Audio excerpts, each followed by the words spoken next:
இந்த போறப்பு தான் நல்லா ருசிச்சு சாப்பிட கிடைச்சது.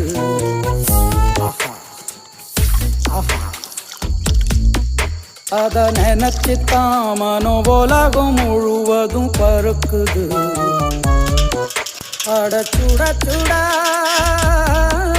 அட சுட சுட அந்த மதுர மல்லிப்பூ இட்லியே மீன் குழம்புல கொஞ்சம் புரட்டி சாப்பிட எச்சில் ஊறுது உள்ளுக்குள்ள.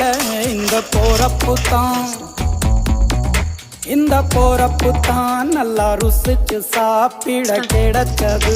இந்த போறப்பு தான் நல்லா ருசிச்சு சாப்பிட கிடைச்சது. அத நினைச்சு தான் மனோ உலகம் முழுவதும் பருக்குது.